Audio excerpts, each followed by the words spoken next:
as I said, if you look closely at both of our gospel and our Hebrew Bible reading, you realize they're concerned with the same thing, an image.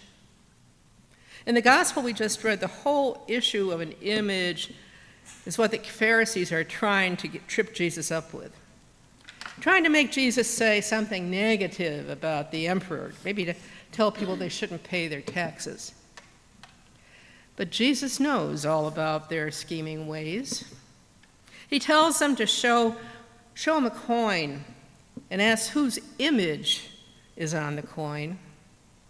And when they do, he tells them, render unto Caesar the things that are Caesar's, and to God the things that are God's.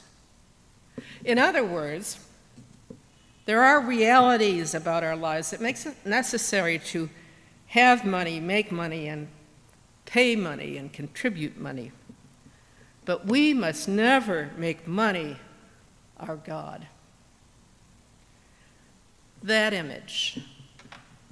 It's the same thing that Moses asks God about when he's out up on the mountain with him. To see the image of God, you see, would cause instant death. That's what the Israelites understood, because God's glory would be so overwhelming.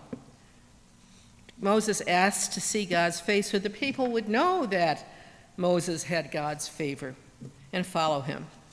But God had other ideas. And he said, I will make all my goodness pass before you, and I will proclaim before you the name, the Lord, and I will be gracious to whom I will be gracious, and I will show mercy to whom I will show mercy. But, he said, you cannot see my face. You cannot see my face, for no one shall live and see me. This is a big question for us these days, because when we're dealing with all this grief, with all these tragedies, we start to ask, I'd like to see God. Where is God? So God continues. He says, see, there's a place by me where you shall stand on the rock, and as my glory passes, I will put you in a cleft of the rock, and I'll cover you with my hand until I have passed by. And then I'll take my hand away, and you shall see my back, but my face shall not be seen. That image. These awful days were exposed constantly by the images of terror and chaos. How can we not see the pictures of dead children and not shout into the air, where is God in all of this? I thought God was supposed to be always there. Do something. Of course, we are not taking into account the issue of free will and our tendency to do things that are evil. Last night before I went to bed, I turned on my iPad, and there in front of me was an image of a tiny little girl, maybe 3 years old. A bomb had blown up the Gaza building that she and her mother were escaping from. The little girl was sobbing, Mama, Mama, I need Mama. Where's Mama? Mama, Mama. A middle-aged man tried to console her, but it wasn't working. She kept crying and searching the room for Mama. It was at this moment I noticed the smear of blood on her little forehead, and it wasn't her own. And I kind of knew about her mother. I just wanted to reach through that screen and hold that tiny girl and let her know that she was not alone. Where is God? I need God. I want to see God's face in all of this. You know, any psychologist will tell you how early in our lives we developed an attachment to our parents, primarily our mother, to be the one face We need to feel secure when things aren't going well. And when it happens and we seek that one face that isn't there, the way our mother will reassure us on her return, whether it's comforting or cold, can have a tremendous effect on all our future attachments, all our relationships. Not just our relationships with our parents, but all the relationships to come. You think about it. Think back on your relationships, especially in your teen years. You know, it's the age at which we learn whether we can trust or that we should anticipate some more abandonment. We develop a style of reaction to others, including the romantic relationships we'll have as adults. Interestingly enough, psychologist Bonnie Poon Zal, who is herself a Christian, says that this attachment theory applies as well to our relationship with God. She says, I'm struck by the profound parallels between attachment theory, the sequence of separation, distress, and reunion that all human beings repeatedly experience, and the Christian narrative of alienation from God because of sin, the suffering that alienation causes, and the reunion with God through His grace. It seems to me that attachment theory provides one lens through which we can understand how people relate to God when things go wrong in their lives. Christians sometimes say that their faith, our faith, is a relationship, not a religion. It's a relationship with God. When things go terribly wrong in our lives, when our attachment systems are activated by the experiences we're having, like the loss of jobs or of homes, the deaths of loved ones, serious health problems, failed relationships, many Christians turn to God to restore a lost sense of felt security. The psalmist describes this, and he says, God is our refuge and our strength, and a very present help in trouble. We want to see the image of God. We want to hear God speak to us to say it's all right. It's going to be all right, that God is in charge. But as Dr. Zale points out, the silence we might receive or perceive can be pretty devastating. All of us have been through this, praying and not hearing. But it's happened to not just to us, but none other than Mother Teresa. In her personal letters that were published after death, she revealed the immense feelings of grief and isolation when she experienced God's silence, which for her, and this is something, lasted over 50 years. We who experience it may think that we're not praying hard enough, or God is angry with us, or an extreme that God doesn't exist. But there's another mystery that involves God's image. I remember one of the earliest times God speaks in the Bible while creating the universe. Out of all His creation, God chooses us, humans. And He says, and God said, let us make human beings in our own image, to be like us. They will reign over the fish in the sea, the birds in the sky, the livestock, all the wild animals on the earth, and the small animals that scurry above the ground. We are the image of God.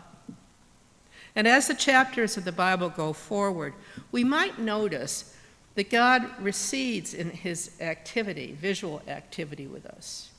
As we mature as God's creatures, as God's disciples, as we've been talking about.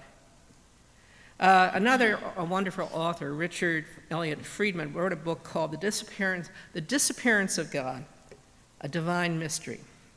And he points out to us that as we grow and aspire to be the compassionate, caring creatures he meant for us to be, God begins to recede in visibility. He says in the first few chapters of the Bible, God is utterly involved in the affairs of the first humans. The text pictures God and humans in a state of intimacy that is unmatched in subsequent biblical narrative. God personally breathes life into the first man, personally forms the first woman, personally plants the Garden of Eden, and fashions the animals.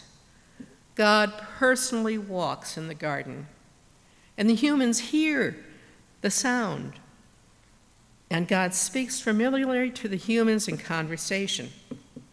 In the flood story that follows, the deity brings the flood, not just rain, as was so often pictured, but a cosmic crisis in which windows in the sky are opened and the waters above the firmament and below the firmament gushed into the secure, habitable world.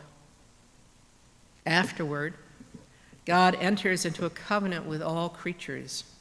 And God is pictured in Genesis as binding himself to all humans in the same concrete way that the humans actually bound themselves legally to one another in their earthly affairs in the ancient world. So as the human population grows, the divine presence is never again made visible to all of humankind.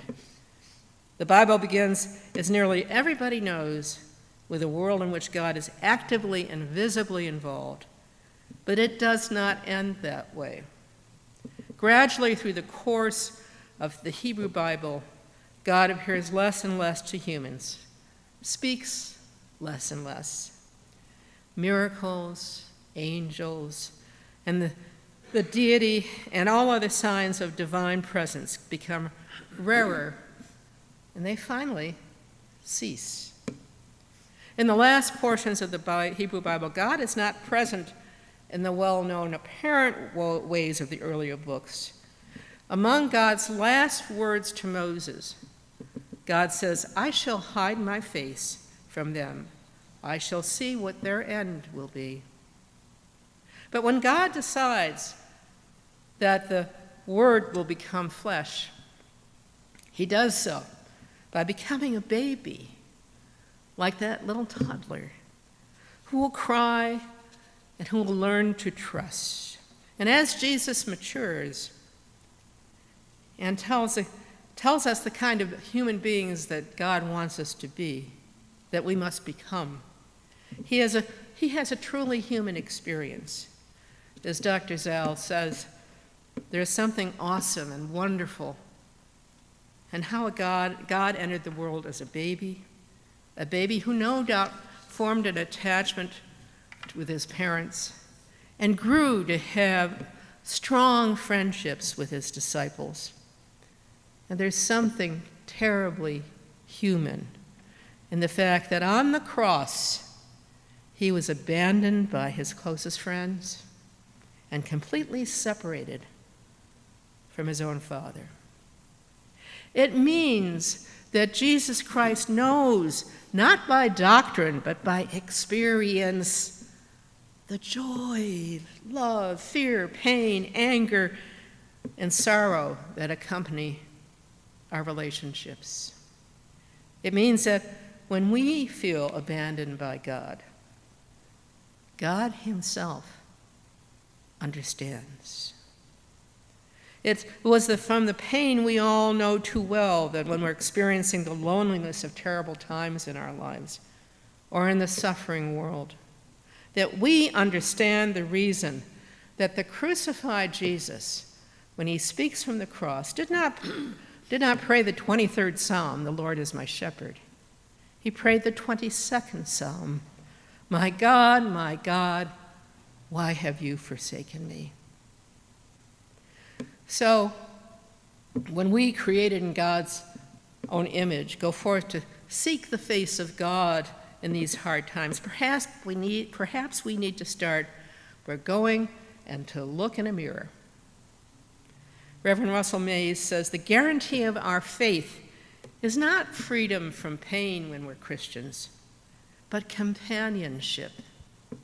Companionship. Lo, I'm with you always to the close of the age. When your world falls apart, the great good news is that you are not alone. Whatever befalls you, God is there in the midst of it.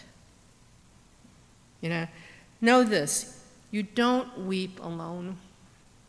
God is there, wonderfully there, that the abiding presence that hurts when you hurt, a God for losers, and what you lost is what God lost, but you can get through it, because this same God will restore. The cross was not the end.